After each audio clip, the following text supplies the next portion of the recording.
High everyone welcome back to my another mini blog. আৰু এই ভিডিঅ'টা আছিল দুদিনমান আগৰ ভিডিঅ'।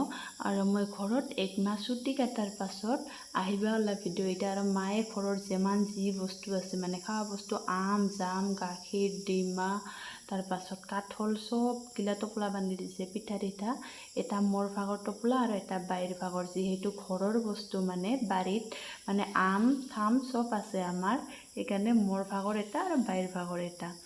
আৰু আহিয়ে পালোঁ আমি বঙাইগাঁও। প্ৰথমতে বাইঘৰত সোমাম, তাৰ পাছত মই যাব লাগিব কোকৰাঝাৰত। আৰু টোপলাটা বহুত ওজন দেখছা, কাঠল আছে না, দাদা আৰু ভাতিজা এটাই দাঙিয়া আছে, মানে টোপলাটা দাঙিয়া আনছে। আমি মা আৰু মইতো দাঙিব নাপাৰোঁ। আৰু আহি পালোঁ। এলা বাইয়ে কি খাবা দেই চাং ৰ, মানে মোক ডাকাই আছিল ছুটিত থকা দিনকেইটাত, মোক মানে আহিবাই মন নাযায় ঘৰৰ পৰা ক'তো। আৰু আহিয়ে দিল বাই প্ৰথমতে ঠাণ্ডা খাবা, যিহেতু বহুত গৰম। আৰু আইচক্ৰীমো খালোঁ, তাৰ পাছত চাহো খালোঁ। চাহ খাবা খোজা নাছিলোঁ।